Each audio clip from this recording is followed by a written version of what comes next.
अध्याय 761 खराब है। रुआन यियांग ने भी देखा कि माहौल खराब था और विषय को बदलने के लिए तुरंत हस्तक्षेप किया। महान चाचा, हमारा चचेरा भाई अभी तक कैसे नहीं आया? क्या उसने नहीं कहा कि वह आज भी आएगा? उद्धरण चिन्ह। सही। यिकियान अभी तक क्यों नहीं आया? रुआन की माँ तुरंत सहमति के साथ इसमें शामिल हो गईं।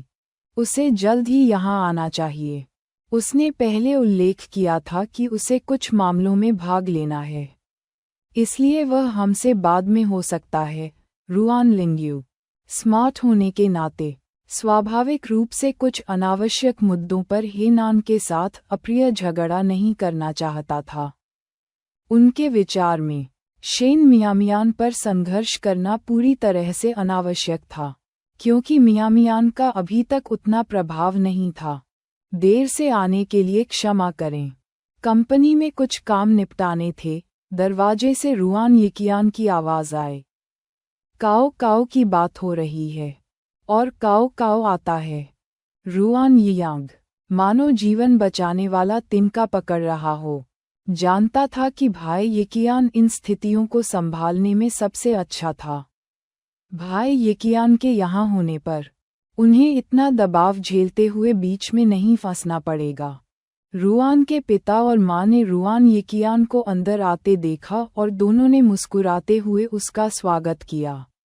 देर आए दुरुस्त आए। बस रात के खाने का समय हो गया है। जहाँ तक इस पोते की बात है तो दोनों पति पत्नी उसे बहुत पसंद करते थे और उस पर बहुत गर्व करते थे। हालांकि रुआन परिवार में कुछ ही सदस्य थे, फिर भी उनमें से प्रत्येक अपनी पीढ़ी में सर्वश्रेष्ठ के रूप में खड़ा था। अगर पोती गायब नहीं हुई होती तो वह भी निश्चित रूप से उत्कृष्ट होती। रुआन यिकियान ने मुस्कुराते हुए तीनों बुजुर्गों का स्वागत किया और फिर शेन मियामियान की ओर देखते हुए हल्की मुस्कान के साथ कहा, मियामियान, तुम और जियानान निष्पक्ष नहीं हो रहे हो। इतना बड़ा मामला और मैं अभी इसका पता लगा रहा हूँ। सिर्फ तुम नहीं। चेंग जिनिंग ने गुस्से में कहा, मुझे भी अभी पता चला।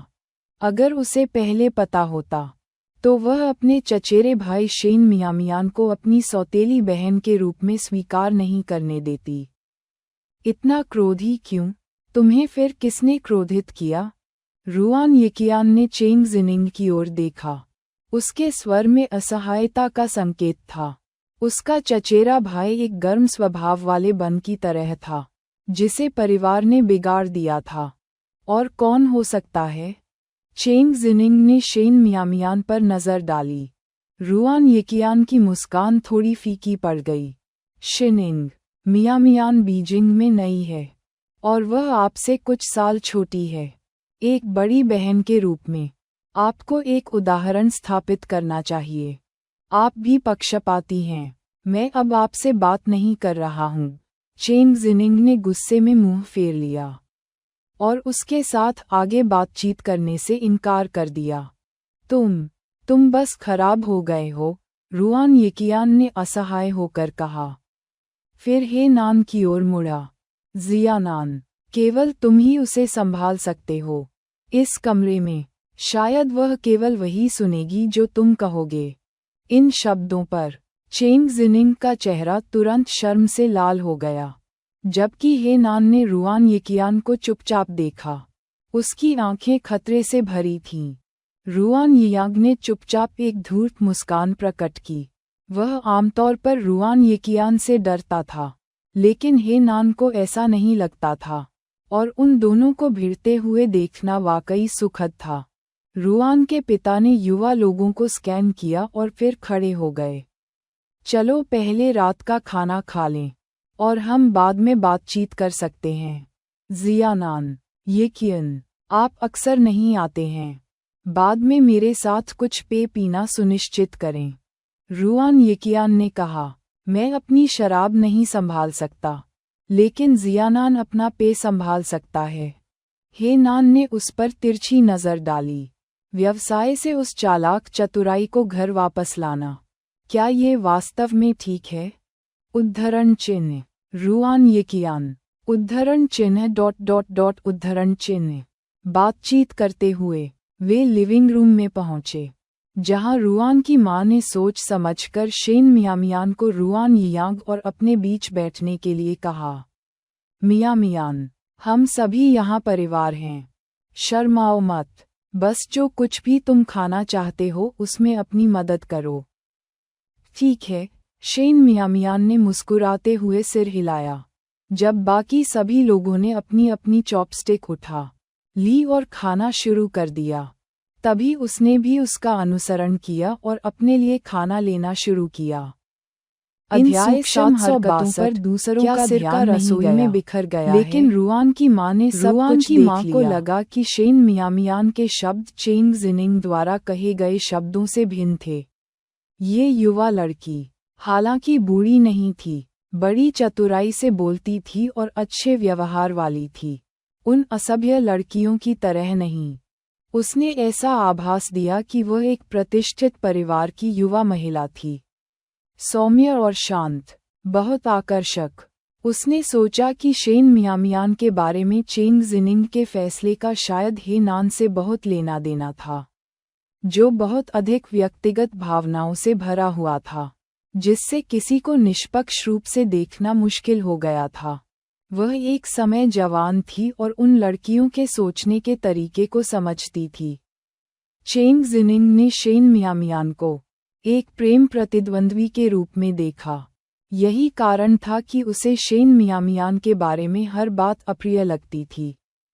वैसे भी उसे अपने बेटे और हे नान के फैसले पर भरोसा था, यहाँ तक कि रुआन यिकियान ने शेन मियामियान के साथ शिष्टाचार से व्यवहार किया था, जिससे पता चलता है कि लड़की को सभ्य होना चाहिए। भोजन काफी सौहार्दपूर्ण ढंग से चला। रात के खाने के बाद रुआन के पिता और मां ने शेन मियामियान को एक लाल लिफाफा दिया, और रुआन की मां ने उसे एक सोने का कंगन भी दिया। ये शेन मियामियान की उम्मीदों से परे थे, और उसने सहज रूप से हे नान की ओर देखा। मियां, बिग ब्रदर हे को अब और मत देखो, यह विशेष रूप से मेरी मां ने तुम्हारे लिए तैयार किया था। इस पर तुम्हारा नाम भी अंकित है, तुम इसे मना नहीं कर सकते। जल्दी करो और इसे ले लो। उद्धरण चिन्ह। रुआन यियांग ने आभूषण बॉक्स लिया और इसे सीधे शेन मियामियान के हाथों में दे दिया। धन्यवाद चाची। शेन मियामियान ने देर नहीं की और तुरंत उपहार स्वीकार कर लिया। इस दृश्य को देखकर चेंग जिनिंग ने अपने होंठ काटे और उसकी आंखें लाल हो गईं। उसकी चाची शेन मियामियान को बहुत पसंद करती थी, यहाँ तक कि उसने उसके लिए इतना महंगा उपहार भी तैयार किया था। अतीत में हर कोई उसके प्रति अच्छा था, केवल उस पर ध्यान देता था, लेकिन अब शेन मियामियान आ गया है, भाई नान से चिपक गया है और यहाँ तक कि उसकी चाची और चाचा का प्यार भी छीन रहा है। ये बहुत ज्यादा था। उसकी नाराजगी को देखकर रुआन की मां मुस्कुराई और नौकरानी से एक और आभूषण का डिब्बा ले लिया। मुंह मत दबाओ, तुम्हारे पास भी कुछ है। मैंने तुम्हारे लिए एक कंगन भी बनवाया है, जिस पर तुम्हारा नाम लिखा हुआ है। चेंग जिनिंग की आंखें चमक उठीं। उसने इसे लिया और अंदर देखा, फिर मुस्कुराई। धन्यवाद छोटी चाची, मुझे पता था कि आप मुझसे सबसे ज्यादा प्यार करती थीं।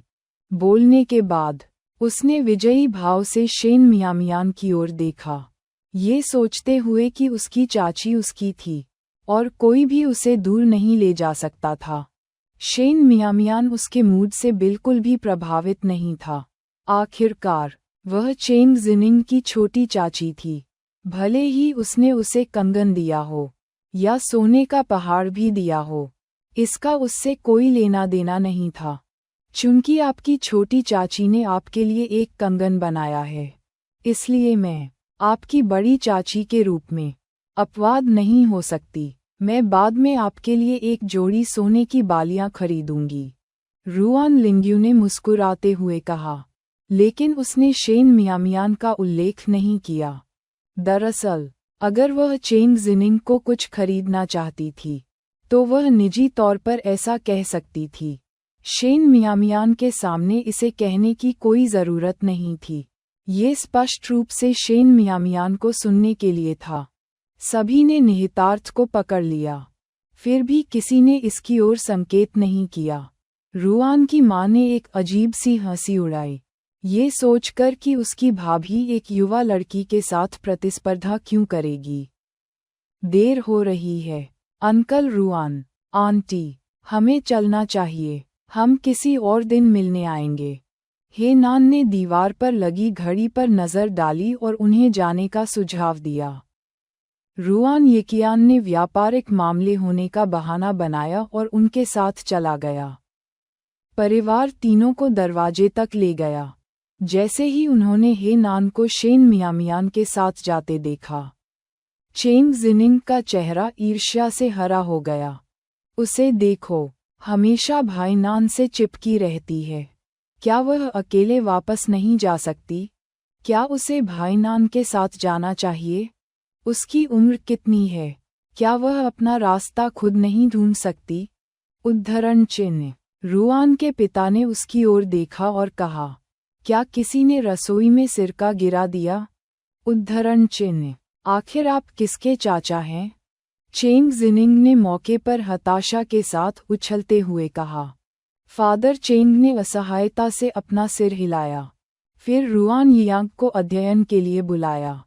अध्याय 763। भाभी, आप इस मामले में क्या सोचती हैं? तीनों लिविंग रूम में लौट आए, जहां चेंग जिनिंग अभी भी गुस्से में थी।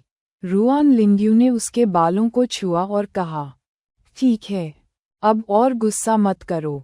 जियानान एक समझदार बच्चा है, और मेरा मानना है कि वह अपनी सीमाएं जानता है। दुनिया में कई खूबसूरत महिलाएं हैं, लेकिन कोई भी है परिवार की दुल्हन नहीं बन सकता है। भले ही जियानान वास्तव में उसे पसंद करती हो, आपकी चाची फू सहमत नहीं होंगी। यह निश्चित नहीं हो सकता है कि हेनान चेंग जिनिंग से शादी करेगी, लेकिन शेन मियामियान जैसी लड़की है परिवार में शादी करने के लिए योग्य नहीं है, जो संदेह से परे है। ये सच है, लेकिन ये देखकर कि वह भाईनान के साथ कितनी करीब है, मैं खुश नहीं हो सकता। चेंग जिनिंग ने रुआन लिंग्यू और रुआन की मां का हाथ पकड़ते हुए कहा। बड़ी चाची, छोटी चाची, क्या आप चाची फू से बात कर सकती हैं और उनसे भाईनान को शेन मियामियान के साथ जुड़ने से रोकने के लिए कह सकती हैं? हर कोई जानता है कि शेन मियामियान अच्छा नहीं है। यदि यह जारी रहता है और भाईनान वास्तव में शेन मियामियान के प्यार में पड़ जाता है, और दोनों को एक बच्चे के कारण शादी करनी पड़ती है, तो चाची फू को न चाहते हुए भी सहमत होना होगा। रुआन लिंग्यू परेशान दिख रहे थे, हालांकि वह शेन मियामियान को पसंद नहीं करती थी। ये सोचकर कि वह बहुत चतुर थी, उसके पास हे परिवार के मामलों में हस्तक्षेप करने का अधिकार नहीं था, और सभी ने देखा था कि हेनान शेन मियामियान की कितनी रक्षा कर रहा था। रुआन की मां ने कहा, जीनिंग, हम सभी जानते हैं कि आप जियानान को पसंद करते हैं, लेकिन चाहे आप उसे कितना भी पसंद करें, हम हे परिवार के मामलों में हस्तक्षेप नहीं कर सकते। हमें हे परिवार जो करता है उस पर उंगली नहीं उठानी चाहिए, और आपकी चाची फू को ऐसा करने वाले लोग पसंद नहीं हैं। रुआन परिवार और हे परिवार के बीच पीढ़ियों से अच्छे संबंध रहे हैं, क्योंकि दोनों परिवारों के पास प्रतिष्ठित चरित्र हैं और उन्होंने कभी भी दूसरों के पारिवारिक मामलों में अनावश्यक रूप से हस्तक्षेप नहीं किया है। यह उनके बीच एक अनकही समझ थी। क्या आप सब सचमुच आराम से बैठकर भाईनान और शेन मियामियान को करीब आते देखना चाहते हैं, और उसे भाईनान को मुझसे चुराते हुए देखना चाहते हैं? चेंग जिनिंग को लगा कि उसकी छोटी चाची बदल गई है। छोटी चाची, आप मुझसे प्यार करती थीं, हमेशा मेरा पक्ष लेती थीं, लेकिन अब जब आप शेन मियामियान से मिली हैं, तो आप उसका पक्ष लेना शुरू कर देती हैं। क्या ऐसा इसलिए है क्योंकि वह आपकी पोती है? इसलिए अब आप उससे प्यार करती हैं? उद्धरण चिन्ह। शेन मियामियान और भाई नान के बीच संबंध लगभग नियंत्रण से बाहर हो गए थे, और छोटी चाची शेन मियामियान को बहुत पसंद करती थीं। चेंग जिनिंग को लगा कि शेन मियामियान धीरे धीरे उसकी जगह ले रहा है। आप किस बकवास की बात कर रहे हैं? रुआन की माँ ने कड़ी नज़र से हल्के से डांटा। तुम मेरी भतीजी हो, मैं तुम्हारे अलावा और किससे प्यार करूँगा? उद्धरण चिन्ह। तो फिर आप हमेशा उसके लिए क्यों बोलते हैं? चेंग जिनिंग ने पूछा। रुआन की माँ ने हताश होकर कहा, मैं उसके लिए नहीं बोल रही हूँ, मैं वस्तुनिष्ठ तथ्य बता रही हूँ। उसकी भतीजी बहुत ज्यादा बिगड़ गई थी, इस हद तक कि वह बड़ी तस्वीर समझ ही नहीं पाती थी। मुझे तथ्य सुनना पसंद नहीं है, चेंग जिनिंग ने चिल्लाते हुए कहा। छोटी चाची, आपको ये स्पष्ट करने की आवश्यकता है, चाहे शेन मियामियान कितनी भी उत्कृष्ट क्यों न हो, वह आपकी भतीजी नहीं है। मैं वही हूँ जिसे आपने बड़े होते देखा है। रुआन की माँ ने असहाय होकर आह भरी और रुआन लिंग्यू की ओर देखा। भाभी, आप इस मामले में क्या सोचती हैं? उद्धरण चिन्ह। रुआन लिंग्यू ने चेंग जिनिंग की ओर देखते हुए कहा, उस लड़की के बारे में मेरी धारणा अच्छी नहीं है, लेकिन आप सही हैं, हम निश्चित रूप से उसकी पीठ पीछे गपशप नहीं करेंगे। जीनिंग। हालांकि सभी को आपसे और जियानान से बहुत उम्मीदें हैं, हम इन चीज़ों को थोप नहीं सकते। बेहतर होगा कि आप अधिक किताबें पढ़ें और इसके प्रति आसक्त न हों। फिर, विषय बदलते हुए, उन्होंने कहा, मैंने हाल ही में सुना है कि एक प्रसिद्ध निर्देशक ने एक फिल्म भूमिका के लिए आप में रुचि ली है। यह कैसे हुआ? उद्धरण चिन्ह। रुआन की माँ ने भी उत्सुकता से चेंग जिनिंग की ओर देखा। क्या ऐसा है? व्यक्ति को लगता होगा कि जिनिंग बहुत सुंदर है और स्क्रीन अभिनेत्री बनने के लिए उपयुक्त है ना?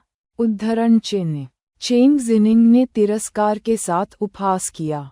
वास्तव में एक प्रसिद्ध निर्देशक थे, कुछ जू फैंग, जिन्होंने पहले 2 या 3 बहुत लोकप्रिय फिल्में बनाई थीं। मैंने उन्हें स्पष्ट रूप से अस्वीकार कर दिया। मैं बिल्कुल भी अभिनेत्री नहीं बनना चाहती। ये बहुत अशोभनीय है। अध्याय 764। रुआन मियामियान। रुआन लिंग्यू और रुआन की माँ ने एक दूसरे पर नज़रें डालीं। जाहिर है, उन दोनों ने चेंग जिनिंग की बातों को अस्वीकार कर दिया। अब कौन सा युग था? चेंग जिनिंग की सोच स्पष्ट रूप से बहुत अच्छी नहीं थी। शिनिंग, क्या आपके पास कोई नौकरी है जो आपको पसंद हो? रुआन की माँ पूछने के अलावा कुछ नहीं कर सकी। नहीं, चेंग जिनिंग ने अपना सिर हिलाया। रुआन की माँ और रुआन लिंग्यू और भी अधिक चिंतित हो गए। उनकी भतीजी पहले से ही 23 साल की थी और 1 साल पहले ही स्नातक हुई थी, फिर भी उसे काम करने में कोई दिलचस्पी नहीं थी। क्या आप भाई येकियान के स्थान पर काम करना चाहेंगे? मैं उनसे आपके लिए एक आसान पद की व्यवस्था करने के लिए कह सकता हूँ, रुआन लिंग्यू ने कहा। आंटी सास, परेशान मत होइए, चेंग जिनिंग अधीर लग रही थी। मैं बिल्कुल भी काम नहीं करना चाहती। मुझे बस सुंदर होना है और बाद में नैन से शादी करनी है। उसके लिए कुछ बच्चे पैदा करना है और उन्हें अच्छी तरह से शिक्षित करना है। इतनी मेहनत करने का क्या मतलब है कि इतना कम वेतन कमाऊं जो एक भोजन के लिए भी पर्याप्त न हो? उद्धरण चिन्ह। रुआन की माँ। उद्धरण चिन्ह ... उद्धरण चिन्ह। रुआन लिंग्यू। उद्धरण चिन्ह ... उद्धरण चिन्ह। दोनों असहाय महसूस कर रहे थे, लेकिन ये भी जानते थे कि चेंग जिनिंग के लिए अधिक कहना व्यर्थ होगा। रुआन लिंग्यू ने आह भरी और ये देखकर कि चेंग जिनिंग बातचीत जारी नहीं रखना चाहती थी, उठ खड़ा हुआ। आंटी जी, आज दोपहर को दोस्तों के साथ खरीदारी करने की मेरी योजना है, इसलिए मैं पहले निकलूंगा। आप दोनों अपना समय लें और बातचीत करें। आगे बढ़ो। उद्धरण चिन्ह।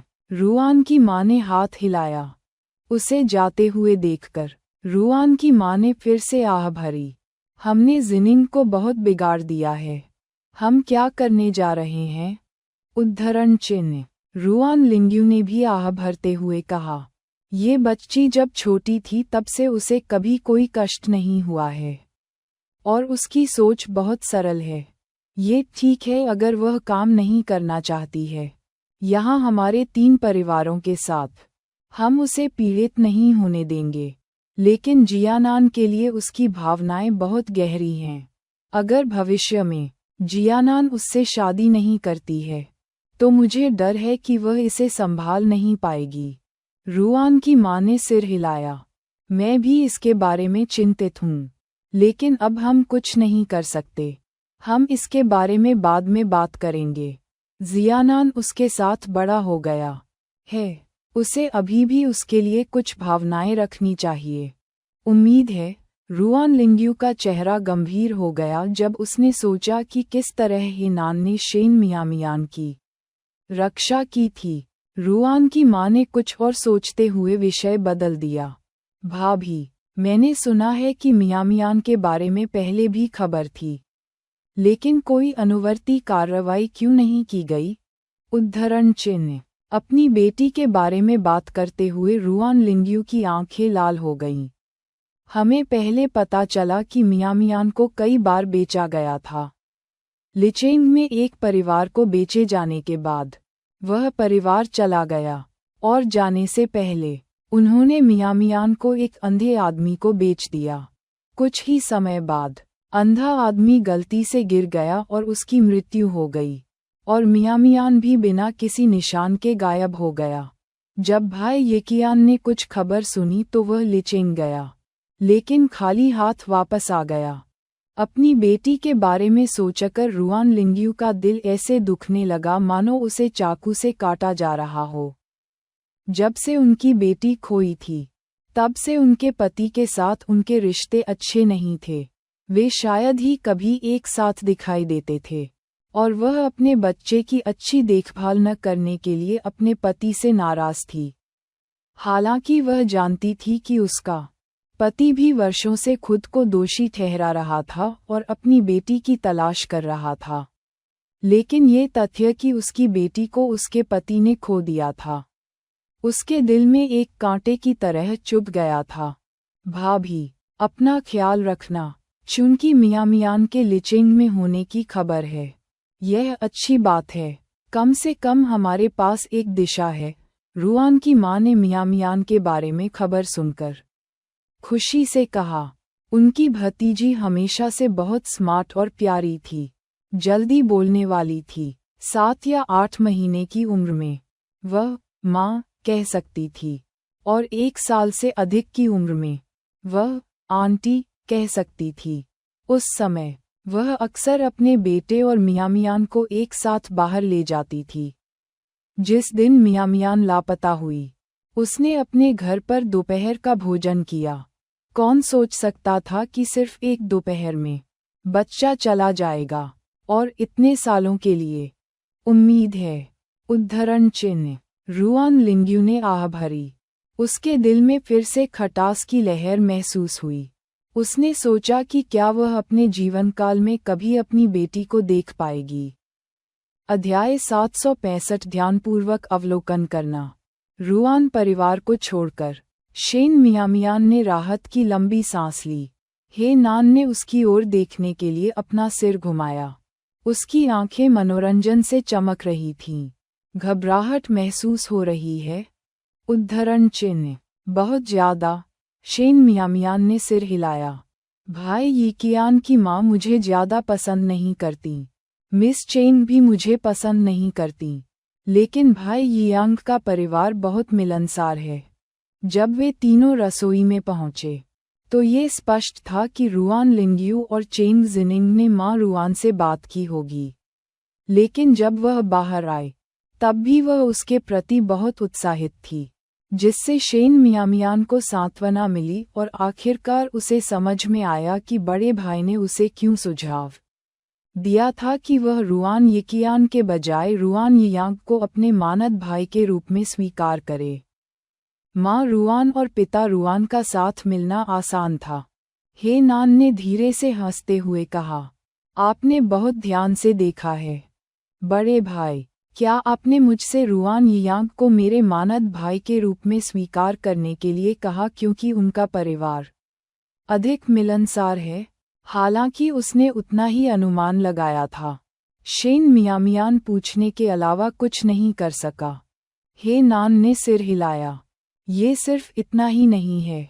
रुआन परिवार में एक बार एक छोटी बेटी थी जो 2 साल से अधिक उम्र में लापता हो गई थी। दंपति के रिश्ते में वर्षों से तनाव चल रहा है और रुआन लिंग्यू ने अपनी बेटी को खोने के बाद चेंग जिनिंग पर इस तरह ध्यान दिया जैसे कि वह उसका अपना मांस और खून हो। शायद थोड़ा ज्यादा। चेंग जिनिंग को आपके साथ नहीं मिल रहा है। अगर आप यिकियान को अपने मानद भाई के रूप में स्वीकार करते हैं तो आप अनजाने में बहुत हलचल मचाएंगे, अनावश्यक परेशानी का। बड़े भाई, मैंने आपको कई बार रुआन परिवार की मिस रुआन का जिक्र करते सुना है। क्या आप मुझे उसके बारे में बता सकते हैं? वह किस तरह की छोटी लड़की थी? उद्धरण चिन्ह। सभी ने मिस रुआन का कई बार उल्लेख किया था और उस युवती ने बड़े भाई हे के साथ मौखिक विवाह समझौता भी किया था। शेन मियामियान उसके बारे में थोड़ा जानने को उत्सुक हुए बिना नहीं रह सका। उन चमकदार, गोल आंखों को याद करते हुए हे नान के होंठ थोड़े मुड़े। एक छोटी बच्ची, अगर वह लापता नहीं हुई होती तो वह लगभग आपकी उम्र की होती। ओह, शेन मियामियान ने जानबूझकर आवाज निकाली। आपको कोई फर्क नहीं पड़ता कि मैं आपसे कई साल छोटा हूँ। अगर मिस रुआन लापता नहीं हुई होती तो आप और वह वास्तव में एक साथ हो सकते थे और फिर हर कोई खुश होता। क्या तब भी वह बड़े भाई से मिल पाती? बड़े भाई से मिले बिना उसके जीवन में कई और मोड़ आते, है ना? आप दोनों की तुलना नहीं कर सकते, नान ने सोचा और रुआन परिवार के बारे में बात करना शुरू कर दिया। रुआन लिंग्यू पिता रुआन के कॉमरेड इन आर्म्स की बेटी थी। जब कॉमरेड का निधन हो गया तो उन्होंने उसे बड़े श्री रुआन को सौंप दिया। बड़े श्री रुआन के मरने से पहले उन्हें चिंता थी कि कोई भी रुआन लिंग्यू की देखभाल नहीं करेगा, इसलिए उन्होंने रुआन क्यूई को उससे शादी करने का निर्देश देते हुए एक वसीयत छोड़ी। उन दोनों के बीच वास्तव में कभी कोई संबंध नहीं था और यिकियन के जन्म से उनके रिश्ते में थोड़ा सुधार हुआ। फिर रुआन मियामियान आया और इस बेटी के कारण दोनों के बीच नज़दीकियां बढ़ गईं। हालांकि अपनी बेटी के साथ बाहर घूमने के दौरान रुआन क्यूई ने एक पल के लिए अपनी सतर्कता छोड़ दी और रुआन मियामियान गायब हो गए। इससे पता चलता है कि तयशुदा शादियां खुशी की गारंटी नहीं देती। बाहरी लोग इन विवरणों से अनभिज्ञ थे, लेकिन हे परिवार उन्हें जानता था। यह उसने पहली बार बड़े भाई को किसी और के पारिवारिक मामलों के बारे में गपशप करते हुए देखा था और अप्रत्याशित रूप से यह उसे ज्यादा न सोचने के लिए कहने के लिए था। शेन मियामियान को गुप्त रूप से खुशी महसूस हुई, फिर भी उसे रुआन मियामियान के प्रति सहानुभूति भी महसूस हुई।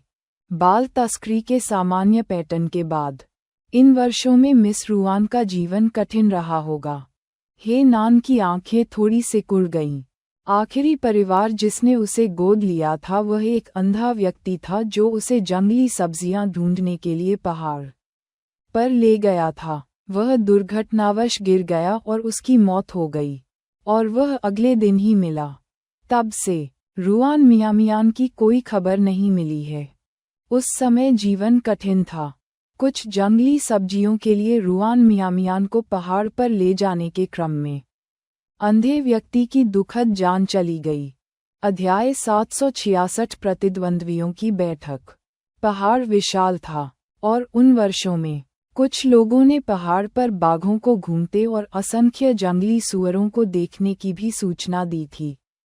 सभी ने एक दिन तक पहाड़ की खोज की, लेकिन वे लापता व्यक्ति को नहीं ढूंढ सके। सभी ने अनुमान लगाया कि रुआन मियामियान को किसी जंगली सुअर या बाघ ने खा लिया होगा, और इसलिए मामला अनसुलझा रह गया। इन वर्षों में रुआन परिवार ने उसकी तलाश कभी बंद नहीं की, जब तक उन्होंने कोई शव नहीं देखा था और यह साबित करने के लिए कोई निश्चित सबूत नहीं था कि रुआन मियामियान वास्तव में मर चुका था। वे अभी भी आशा की एक किरण से चिपके हुए थे, चाहे वह कितनी भी कमजोर क्यों न हो। अंधे लोगों को देखने में सक्षम नहीं होना चाहिए, है ना? जंगली जड़ी बूटियों के लिए खुदाई। शेन मियामियान ने सोचा कि यह अफवाह थोड़ी अतिरंजित है। क्या इन अफवाहों में कोई विश्वसनीयता है? उद्धरण चिन्ह। वे कहते हैं कि मियामियान बहुत चतुर है। भले ही वह छोटी थी, फिर भी वह कई जंगली जड़ी बूटियों को जानती थी। अंधा आदमी जहां भी जाता, मियामियान उसका नेतृत्व करती थी। अगर रुआन परिवार को पता होता कि मिस रुआन तस्करी के बाद कितनी बुरी तरह जी रही थी, तो उन्हें निश्चित रूप से दिल टूट गया होगा।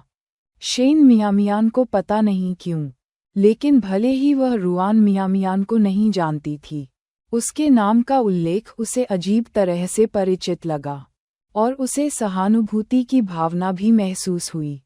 केवल रुआन येकियान ही जानता है, हे नान ने कहा। अगर रुआन लिंग्यू को इन बातों के बारे में पता होता, तो वह निश्चित रूप से उन्हें स्वीकार नहीं कर पाती। दोनों बातें कर रहे थे और जल्द ही वे अपने आवास पर पहुंचे।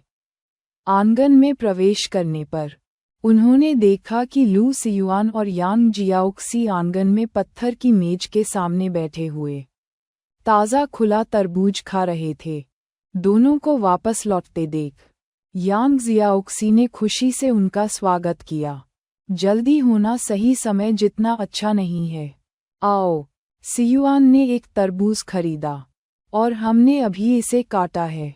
लू सियुआन और हेनान ने एक दूसरे पर नजरें डालीं, फिर बिना कोई स्पष्ट प्रतिक्रिया किए सूक्ष्मता से अपनी आंखें दूसरी ओर मोड़ लीं। माहौल ठीक लग रहा था, फिर भी किसी तरह बिल्कुल ठीक नहीं था। यांग जियाओक्सी थोड़ी डरपोक थी और कुछ गड़बड़ महसूस करते हुए तरबूज के दोनों हिस्सों को वापस अपने कमरे में ले गई, जबकि तीन अन्य एक दूसरे को घूरते रहे। जबकि शेन मियामियान ने तरबूज खाया जैसे कि कोई बात ही नहीं थी। उसने नान ने कुछ नहीं खाया, और लू सियुआन ने उसे कुछ भी नहीं दिया, बस उत्साह से खाता रहा। शेन मियामियान को माहौल थोड़ा अजीब लगा, और वह इसे बर्दाश्त नहीं कर सकी, इसलिए उसने सीधे उन्हें जाने का आदेश जारी कर दिया। भाई, अगर आपके पास अपनी कंपनी में काम करने के लिए कुछ चीजें हैं, तो आपको आगे बढ़ना चाहिए और खुद को उनमें व्यस्त रखना चाहिए। उद्धरण चिन्ह। हे नान का चेहरा काला पड़ गया। लू सियुआन ने तुरंत एक विजयी मुस्कान दिखाई। बिल्कुल, भाई है, यदि आपके पास करने के लिए कुछ है, तो आगे बढ़ें। व्यापार महत्वपूर्ण है। मैंने सुना है कि मियामियान यहाँ रह रही थी, इसलिए मैं विशेष रूप से उसका हालचाल लेने आया हूँ। मैं भविष्य में बार बार आऊँगा, इसलिए आपको चिंता करने की जरूरत नहीं है। अगर उसे किसी चीज़ की जरूरत होगी, तो मैं उसका ख्याल रखूँगा। शेन मियामियान ने उसे घूर कर देखा। तुम भी जा सकते हो। मुझे नींद आ रही है। मैं झपकी लेना चाहता हूँ। लू सियुआन के चेहरे पर मुस्कान सख्त हो गई। क्या तुम सुअर हो या क्या? खाने के तुरंत बाद सोने जा रहे हो? उद्धरण चिन्ह। इससे पहले कि शेन मियामियान जवाब दे पाता, हे नान खड़ा हुआ और लू सियुआन से कहा, चलो चलें। उद्धरण चिन्ह। लू सियुआन। उद्धरण चिन्ह उद्धरण चिन्ह। असहाय होकर वह केवल खड़ा ही रह सका। मैं कल फिर तुमसे मिलने आऊंगा। समझ गया। अब आगे बढ़ें। शेन मियामियान ने जल्दी से मेज साफ की और अपने कमरे में वापस चली गई, जैसे भाग रही हो। हालांकि उसने यह बात पहले ही कह दी थी, लेकिन उसे आश्चर्य हुआ जब एक बार अपने कमरे में वापस आकर वह सचमुच सो गई। अगले दिन लू सियुआन नहीं आया जैसा उसने कहा था। वह नान बहुत व्यस्त होने के कारण सुबह मिलने के लिए आया, नाश्ता लेकर आया और उन तीनों के खाने के बाद वह चला गया। दोपहर तक केवल शेन मियामियान और यांग जियाओक्सी आलस्य से आंगन में तरबूज खा रहे थे। बीच रास्ते में अचानक दरवाजे से छड़ी के जमीन पर टकराने की थक थड की आवाज आई। उन्होंने आवाज का पीछा किया और देखा कि प्रवेश द्वार पर एक बूढ़ा आदमी छड़ी लेकर खड़ा है। युवा महिला, हिम्मत रखो, मुझे कुछ खाने को दो। उद्धरण चिन्ह। अध्याय 767 बूढ़े दादाजी से भीख मांगना। एक भोजन के लिए भीख मांगना, और ठीक दरवाजे पर भी कम नहीं। यांग शियाओक्सी और शेन मियामियान दोनों ने आश्चर्य के साथ बूढ़े व्यक्ति को देखा। हालांकि उसके सारे कपड़े पाबंद लगे हुए थे और वह काफी गरीब लग रहा था, लेकिन वे बहुत साफ थे। उनका आसन भी एकदम सीधा था। वह एक लकड़ी की छड़ी पर झुका हुआ था, लेकिन वह छड़ी से भी अधिक मजबूत लग रहा था और उसका चेहरा दयालु लग रहा था।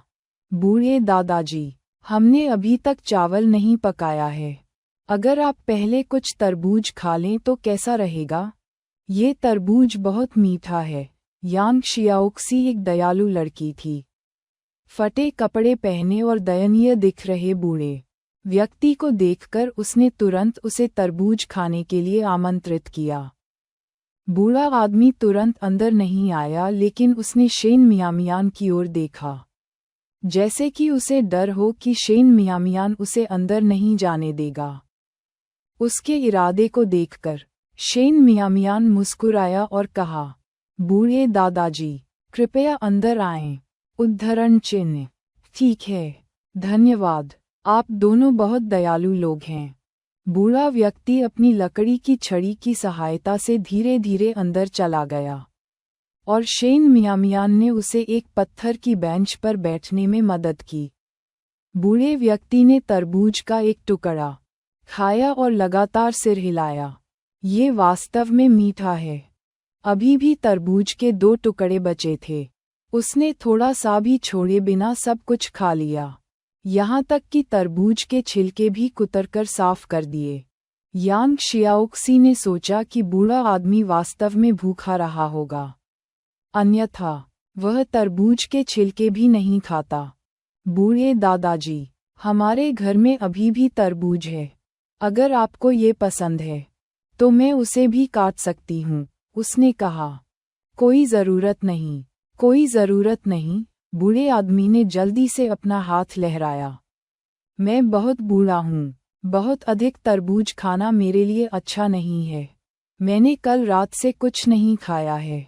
अगर आपके पास कुछ बचा हुआ खाना है तो कृपया मुझे कुछ खाने दीजिए। उद्धरण चिन्ह। यांग जियाओक्सी परेशान दिख रही थी। बूढ़े दादाजी, ऐसा नहीं है कि हम अनिच्छुक हैं। हमारे पास वास्तव में कुछ भी नहीं है। हमने सारा नाश्ता खत्म कर लिया है। क्या ऐसा है? बूढ़े व्यक्ति की आंखों में निराशा की झलक दिखी और वह खड़ा हो गया। फिर मैं दूसरे घरों की जांच करने जाऊंगा। रुको, शेन मियामियान ने झट से उसे पुकारा। बूढ़े दादाजी, दोपहर हो गई है, हम खाना बनाने वाले हैं। आप थोड़ी देर क्यों नहीं बैठते? और मैं अभी खाना बनाता हूँ। इस युग में ऐसे कई बुजुर्ग लोग थे जिनके बच्चे नहीं थे, जो अब शारीरिक रूप से काम नहीं कर सकते थे, इसलिए उन्हें भोजन के लिए भीख मांगनी पड़ती थी। यदि यह बूढ़ा व्यक्ति केवल पैसे मांगता तो शेन मियामियान सोच सकता था कि वह एक पेशेवर भिखारी था, लेकिन चूंकि उसने केवल भोजन मांगा था, ऐसा लगा कि उसे सचमुच कठिनाइयों का सामना करना पड़ा। शेन मियामियान पवित्र नहीं थी, लेकिन वह भोजन में कंजूसी नहीं करती थी।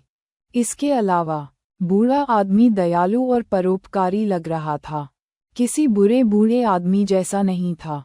उसके कपड़े साफ सुथरे थे और उसमें कोई दुर्गंध नहीं थी।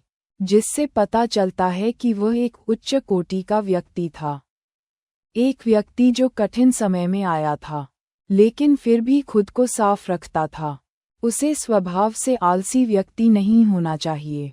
बहुत अच्छा, धन्यवाद। आप युवतियों। बूढ़ा व्यक्ति बहुत भावुक लग रहा था। उसकी आंखों से आंसू बह रहे थे। बूढ़े दादाजी, कृपया बैठ जाएं।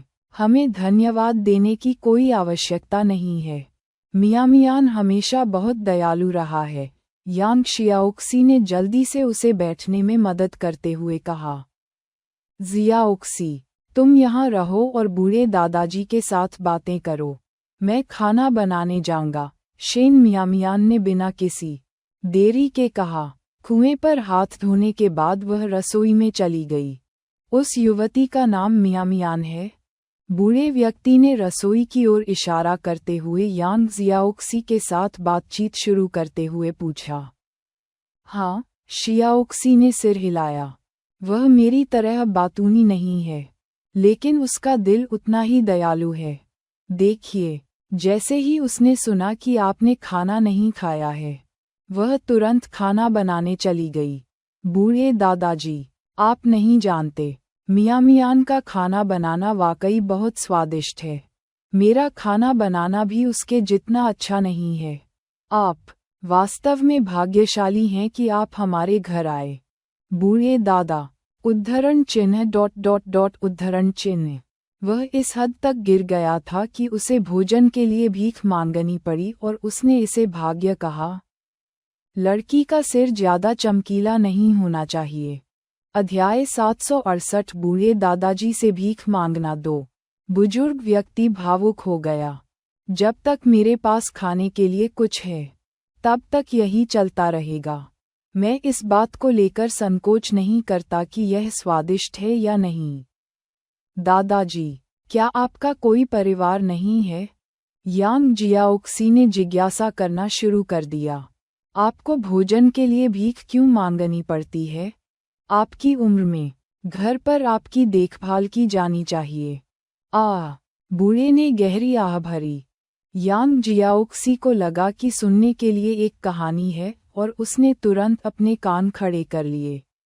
ध्यान से उसके जारी रहने का इंतजार करने लगी। मेरा एक पोता है, लेकिन वह अवज्ञाकारी है। इस उम्र में वह एक पत्नी की तलाश नहीं कर रहा है और मुझे कभी नहीं पता कि वह क्या कर रहा है। कभी कभी मैं उसे 1 या 2 साल तक नहीं देखता हूँ। एक बूढ़े विधुर के रूप में, जिसकी देखभाल करने वाला कोई नहीं है। मैं न तो अच्छी तरह से खाता हूँ और न ही अच्छे कपड़े पहनता हूँ। केवल लाचारी से प्रेरित होकर मैं खाना मांगने आया हूँ। मिस, मैं इसे आपसे नहीं छिपाऊंगा। आज मैं वास्तव में पहली बार भीख मांग रहा हूँ। मैंने ये पड़ोस चुना क्योंकि घर अच्छे दिखते हैं। मुझे लगा कि यहाँ रहने वाले लोगों को खाने पीने की कमी नहीं होगी, इसलिए मैं यहाँ आया। इस बिंदु पर बूढ़े व्यक्ति ने फिर से आह भरी। मुझे आश्चर्य हुआ।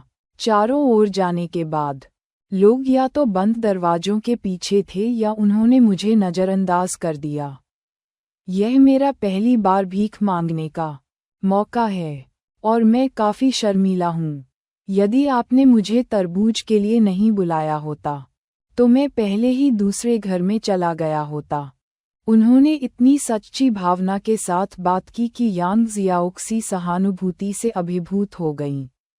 उनकी आंखें भी लाल होने लगीं। उसने सीधे तौर पर यह व्याख्या की कि बूढ़े व्यक्ति का पोता एक आलसी निकम्मा था जो घर नहीं आता था और उसकी देखभाल नहीं करता था। तो उसने कहा, दादाजी, यह आपके लिए बहुत दयनीय है। आपका पोता वास्तव में अविवाहित है। यदि आपको कभी भी भोजन की कमी हो, तो भी आप यहाँ आ सकते हैं। हालांकि हम सिर्फ छात्र हैं और सोमवार से शुक्रवार तक सप्ताह के दिनों में यहाँ कोई नहीं होता है। हम शनिवार और रविवार को घर पर होते हैं। बूढ़ा थोड़ा चिंतित हुआ। क्या दूसरी जवान औरत नहीं मानेगी? उद्धरण चिन्ह। नहीं, वह नहीं करेगी। यांग जियाओक्सी ने अपना सिर हिलाया। मैंने आपको पहले ही बताया था, मियाँ मियान शायद ज़्यादा बात नहीं करती है, लेकिन उसका दिल बहुत अच्छा है। वह बिल्कुल भी कंजूस नहीं है। वास्तव में, अगर आपको भोजन की ज़रूरत है, तो आप यहाँ आ सकते हैं। आपको बस हमारे पास जो कुछ भी है, उससे काम चलाना होगा। बूढ़े व्यक्ति ने कृतज्ञता के साथ सिर हिलाया। मैं शुरू से ही कह सकता हूँ कि आप दोनों दयालु लड़कियां थीं। मैं गलत नहीं था। यांग शियाओक्सी तारीफ से शर्मा गई। उसकी आंखें मुस्कुराने लगीं। क्या आप दोनों ही यहाँ रह रहे हैं? आपके उच्चारण से ऐसा नहीं लगता कि आप स्थानीय लोग हैं। हम स्थानीय नहीं हैं। हम लिचिंग से हैं। बूढ़े व्यक्ति के दयालु चेहरे को देखकर यांग शियाओक्सी ने थोड़ा संकोच किया। मियाँ मियान और मैं दोनों को बीजिंग विश्वविद्यालय में भर्ती कराया गया था, और अब हम नए छात्र हैं। उस विश्वविद्यालय के मानक ऊंचे हैं। बूढ़े व्यक्ति ने उनकी ओर प्रशंसा भरी दृष्टि से देखा। आप दोनों बहुत अध्ययनशील होंगे, यांग जियाओक्सी ने गर्व से कहा। ये सब हाई स्कूल में हमारी कड़ी मेहनत का परिणाम है। बूढ़ा आदमी फिर से हैरान हो गया। तो लिचेंग में आपके परिवार काफी संपन्न होंगे। ठीक है, यहाँ किराया सस्ता नहीं है, और वे आमतौर पर गैर स्थानीय लोगों को किराए पर नहीं देते हैं। आप दोनों यहाँ कैसे रहते हैं? उद्धरण चिन्ह। मेरे पिता लिचेंग में प्रिंसिपल हैं, और मियाँ मियान का अपना छोटा सा व्यवसाय है। हमारे परिवार ठीक चल रहे हैं, लेकिन हम इस अपार्टमेंट को किराए पर नहीं देते हैं। इसे मियाँ मियान के प्रेमी ने किराए पर लिया है, जो बीजिंग से है। यांग शियाओक्सी मिलनसार और खुशमिजाज किस्म की थी। चूंकि शेन मियाँ मियान गपशप में नहीं थी, इसलिए वह अक्सर ऊब महसूस करती थी, और अब जब उसे बातचीत करने के लिए कोई मिल गया था, तो वह बड़े उत्साह के साथ बात कर रही थी। मियाँ मियान का बॉयफ्रेंड, उनकी जांच के अनुसार, ये जगह हेनान ने किराए पर ली थी। अचानक बूढ़े व्यक्ति की आंखें चमक उठीं और उसके होठों पर एक दयालु मुस्कान आ गई। रात के खाने के लिए नहाने का समय हो गया है। शेन मियाँ मियान रसोई से बाहर आए, फिर पानी का एक बेसिन लाने के लिए कुएं के पास गई।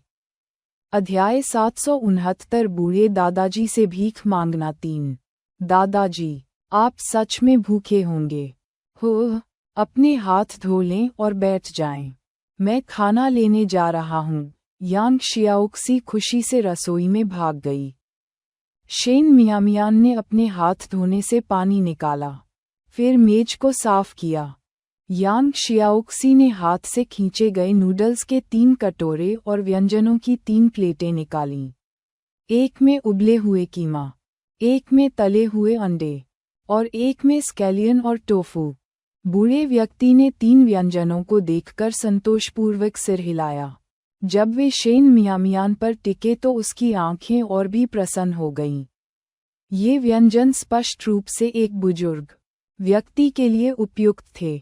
लड़की काफी विचारशील थी। नूडल्स भी बहुत बारीक काटे गए थे, ताकि बिना दांत वाले बुजुर्गों को भी उन्हें खाने में कोई परेशानी न हो। खाना देखकर उसका पेट फूलने लगा, लेकिन उसने अपनी चॉपस्टिक नहीं उठाई।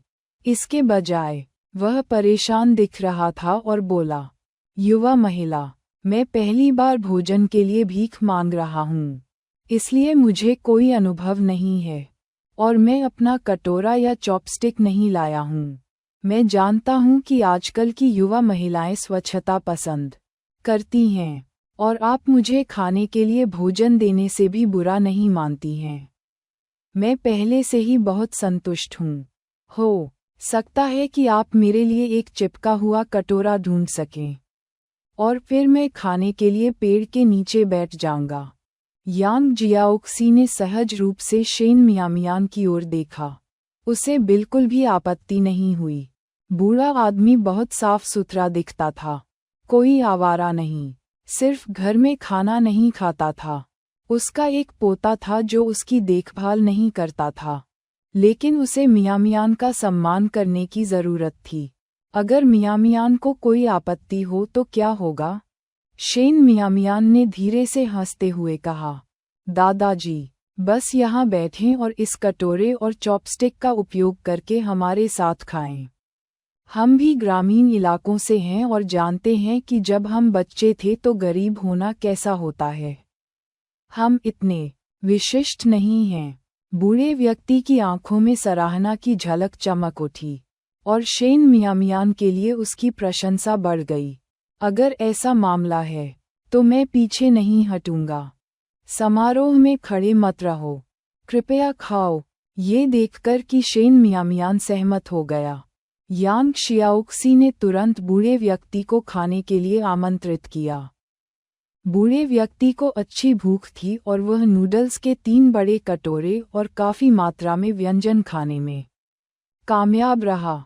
यांग जियाओक्सी को और भी यकीन हो गया कि बूढ़ा व्यक्ति लंबे समय से भूखा रहा होगा।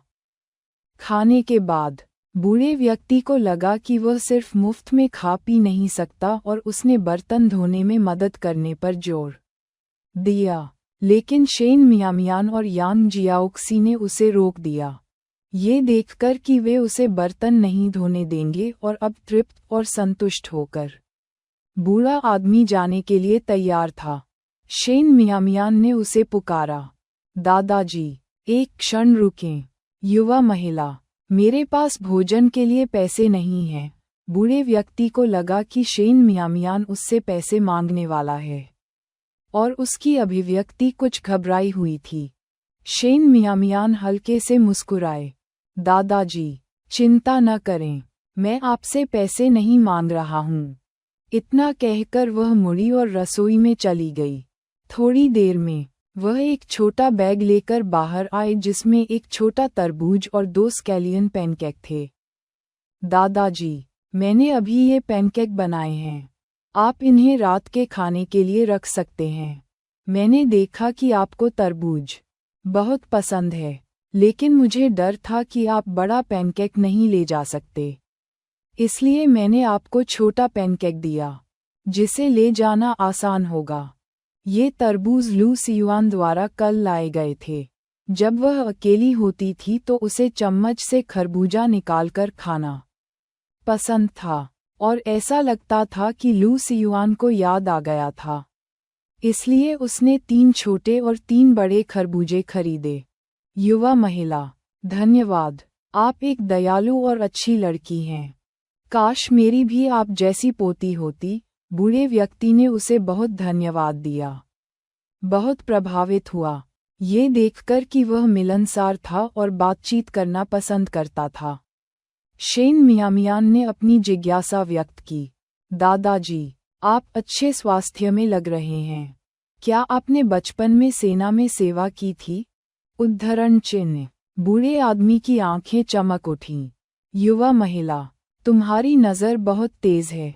जब मैं छोटा था तो मैंने वास्तव में सेना में सेवा की थी। अध्याय 770 बूढ़े दादाजी से भीख मांगना 4।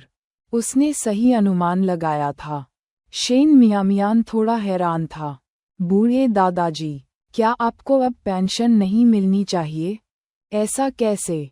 उसने अपना वाक्य पूरा नहीं किया, लेकिन अर्थ पहले से ही काफी स्पष्ट था। बूढ़े व्यक्ति ने जोर से आह भरते हुए कहा, यह एक लंबी कहानी है।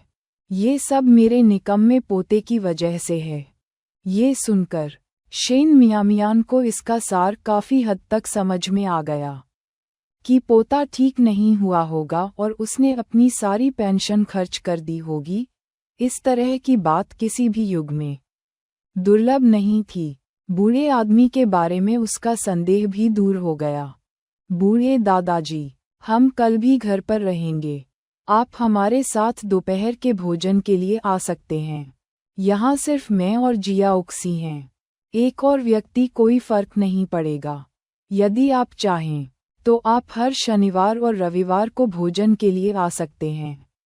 हमारे पास सोमवार से शुक्रवार तक स्कूल है, लेकिन हम हमेशा सप्ताहांत पर घर पर रहते हैं। ठीक है, धन्यवाद।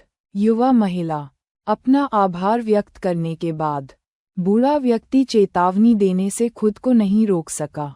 युवा महिला, आपके पास दयालु हृदय है, मैं इसे देख सकता हूँ, लेकिन आपको अधिक सतर्क रहने की भी आवश्यकता है। एक साथ रहने वाली दो सुंदर युवा लड़कियां बुरे इरादों वाले कुछ लोगों को आकर्षित कर सकती हैं। आप अजनबियों पर बहुत अधिक भरोसा नहीं कर सकते। ठीक है, शेन मियामियान ने सिर हिलाया। तभी बूढ़े व्यक्ति ने अपना सामान उठाया और चला गया। मियां, क्या बूढ़ा आदमी चला गया है? बूढ़े व्यक्ति के गायब होने के ठीक बाद यांग शियाओक्सी बाहर आए। उसने अपने हाथों से पानी हिलाया। वह बूढ़ा आदमी कितना दयनीय है। उद्धरण चिन्ह। उसके उच्चारण को सुनकर ऐसा लगता है कि वह बीजिंग का स्थानीय निवासी है। यदि उसका पोता थोड़ा अधिक होनहार होता, तो वह अपने बुढ़ापे का आनंद ले रहा होता। ये बहुत अफसोस की बात है। शेन मियामियान ने असहायता से अपना सिर हिलाया। वास्तव में हर युग में ऐसे लोग थे जो अपने बड़ों के आधार पर जीवन यापन करते थे। हालांकि यांग जियाओक्सी एक और मुद्दे को लेकर चिंतित थी। मियामियान, ये बूढ़ा आदमी पहली बार भीख मांग रहा था और वह अचानक हमारे पास आ गया ताकि उसके पास खाने के लिए कुछ हो। लेकिन सोमवार से शुक्रवार के बारे में क्या? अगर उसे भीख मांगने में शर्म आती है, तो क्या वह भूखा नहीं रहेगा? उद्धरण चिन्ह। बूढ़ा आदमी पीपुल्स लिबरेशन आर्मी में हुआ करता था। भले ही उसका पोता निराश है, हम उसके साथ खड़े नहीं रह सकते और उसे भूखा नहीं मरने दे सकते। इस पर विचार करने के बाद शेन मियामियान ने सुझाव दिया, चलो बाहर घूमने चलते हैं। हम कुछ नूडल्स और अंडे खरीद सकते हैं और बूढ़े आदमी को कल उन्हें अपने साथ ले जाने दें। ये चलने लगा। वे दोनों सीधे पास के बाजार में गए। बूढ़े व्यक्ति की उम्र को ध्यान में रखते हुए शेन मियामियान ने उसके लिए सूखे नूडल्स, अंडे और केले और मसाला जैसी अन्य दैनिक आवश्यकताएं तैयार कीं। 1 घंटे से अधिक समय तक घूमने के बाद वे अपने आवास पर लौटे।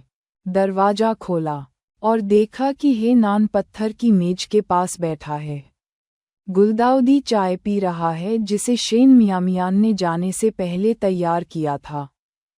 शेन मियामियान आश्चर्यचकित होकर बोला, बड़े भाई, आप अंदर कैसे आए? उद्धरण चिन्ह। पहले जब उसने दरवाजा खोला तो ताला ठीक था।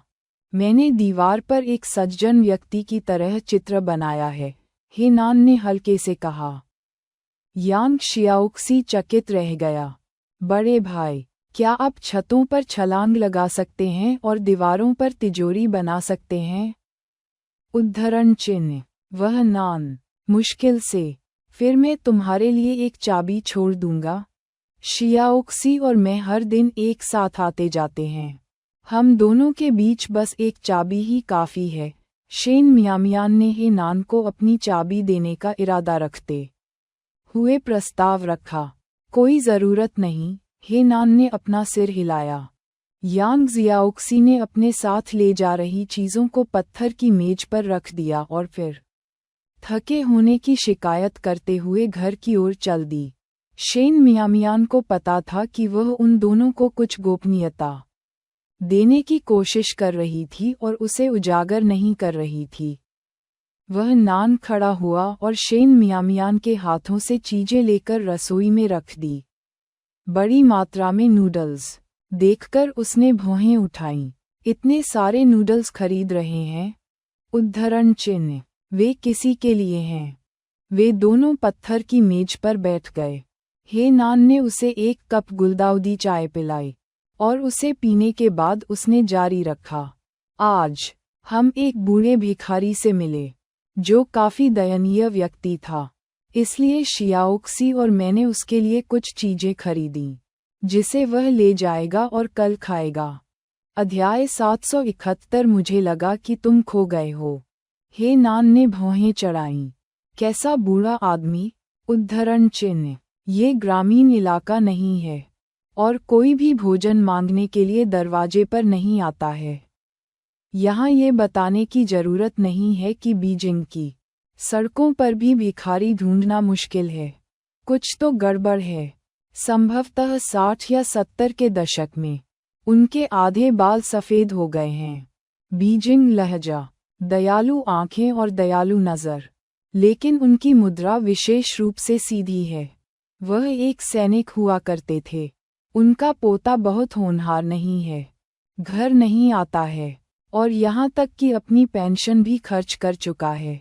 बूढ़े व्यक्ति के पास भोजन के लिए भीख मांगने के अलावा कोई विकल्प नहीं था। शेन मियामियान ने बूढ़े व्यक्ति की शक्ल और उसकी स्थिति को ध्यान से याद किया। बीजिंग लहजे में 60 या 70 के दशक में पूर्व सैनिक, पोता घर नहीं आता। उन्होंने नान ने कुछ महत्वपूर्ण बिंदुओं को पकड़ा। उनकी आंखें थोड़ी सिकुड़ी हुई थीं। बहुत अच्छा, उन्होंने इतनी जल्दी यहाँ अपना रास्ता ढूंढ लिया।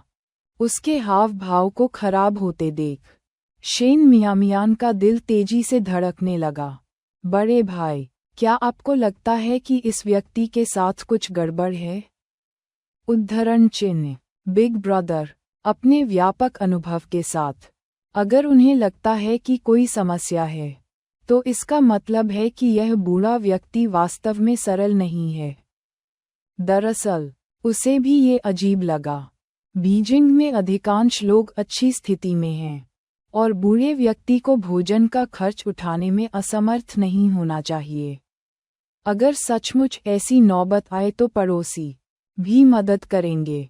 निस्संदेह, इस बात से इनकार नहीं किया जा सकता कि बूढ़ा व्यक्ति घमंड के कारण पड़ोसियों को अपनी दुर्दशा के बारे में बताने में बहुत शर्मिंदा था।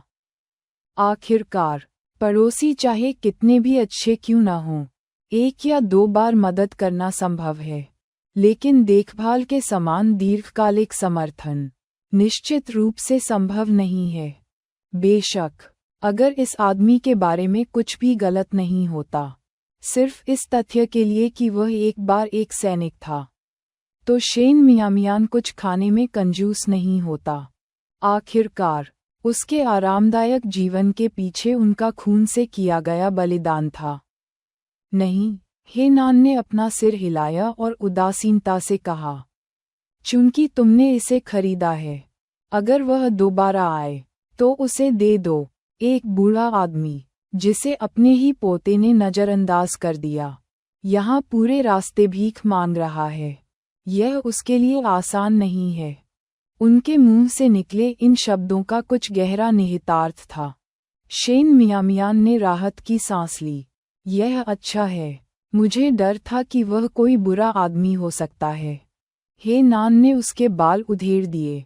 भले ही वह कोई बुरा आदमी ना हो, फिर भी आपको सामान्य रूप से सतर्क रहना चाहिए। इस बूढ़े आदमी से शायद कोई खतरा नहीं है, लेकिन अगर आपका सामना उसके जैसे अन्य लोगों से होता है, तो बेहतर होगा कि आप इसमें शामिल न हों, या सीधे मुझे बताएं। इस बार अगर उसने न पूछा होता तो शायद उसे पता ही नहीं चलता कि बूढ़े का हाथ इतनी दूर तक पहुंच चुका है। ठीक है, मियामियान ने सिर हिलाया और फिर विरोध किया।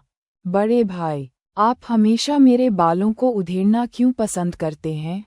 इस दर पर मैं ऊपर से गंजा हो जाऊंगा, है ना? उद्धरण चिन्ह। बालों की मात्रा को ध्यान में रखते हुए, ऐसा नहीं होना चाहिए, हे नान ने अपनी आंखों में चमक लाते हुए कहा। चाहे मेरे कितने भी बाल क्यों न हों, वे आपके उलझने का सामना नहीं कर सकते। मियामियान ने बेबसी से कहा। वह वास्तव में गंजे होने को लेकर चिंतित थी। जब दादाजी मुझे देखेंगे, अगर उन्हें पता चलेगा कि मेरे पास उनसे कम बाल हैं, तो वह इतने क्रोधित हो सकते हैं कि वह आपसे नाता तोड़ लें। हे नान हंसे। यह उतना गंभीर नहीं होगा, वह और अधिक कहना चाहता था कि जब तक आइटम कल भेजा जा सकता है, उसके दादाजी के साथ मुद्दा हल हो जाएगा। मियामियान बहुत चतुर था, वह ऐसा नहीं कह सकता था, अन्यथा वह निश्चित रूप से कुछ न कुछ अनुमान लगाती, और फिर वह बूढ़े व्यक्ति के साथ हमेशा की तरह सहजता से बातचीत नहीं कर पाती। ये भी कमोबेश यही मुद्दा होगा, उसने नाराज होकर कहा, उसकी मनमोहक मुद्रा को देखते हुए। हे नान की नज़र अचानक तेज हो गई। उसकी आंखें गर्म हो गईं। अगले ही पल उसका हाथ बढ़ा और उसके सिर के पीछे मजबूती से पकड़ लिया और उसे चूमा। दोनों के बीच का माहौल और अधिक घनिष्ठ हो गया और उसने जो हवा छोड़ी वह कुछ झुलसाने वाली थी। अध्याय 772। मैं फिर से आ रहा हूँ, बेशर्मी से बूढ़े आदमी के रूप में। हे नान ने एक गहरी सांस ली, उसे छोड़ा और उठ खड़ा हुआ। मैं पहले जा रहा हूँ। तुम पूरी दोपहर टहलने के बाद थक गई होगी। अपने कमरे में वापस जाओ और थोड़ा आराम करो। उद्धरण चिन्ह। ये कहकर वह सीधा बाहर चला गया। उसे डर था कि अगर वह और रुका तो वह खुद पर नियंत्रण नहीं रख पाएगा। शेन मियामियान के गाल लाल हो गए थे। दरअसल उसने ये भी अनुमान लगा लिया था कि भाई क्यों चला गया। भाई, वह वास्तव में उसकी परवाह करता था, इसलिए कोई भी अत्यधिक मांग करने के बजाय वह स्वयं कष्ट सहना पसंद करेगा। वास्तव में शेन मियामियान शादी से पहले एक साथ रहने के विचार के खिलाफ नहीं थी, लेकिन कुछ चीजें भावनाओं के साथ स्वाभाविक रूप से हुईं, और वह जानबूझकर कुछ भी नहीं करना चाहती थी। शेन मियामियान ने अपनी भावनाओं को समायोजित किया, उठी और अपने कमरे में वापस चली गई, जहां वह पूरी दोपहर सोती रही। अगले दिन हे नान पिछले दिन की तरह नाश्ता लाया और इसे खत्म करने के बाद चला गया। दोपहर के समय शेन मियामियान ने बूढ़े व्यक्ति के लिए उपयुक्त कुछ खाना पकाया। खाना लगभग तैयार था, लेकिन उसने किसी को आते नहीं देखा था, इसलिए उसने अनुमान लगाया कि बूढ़ा आदमी शायद नहीं आएगा।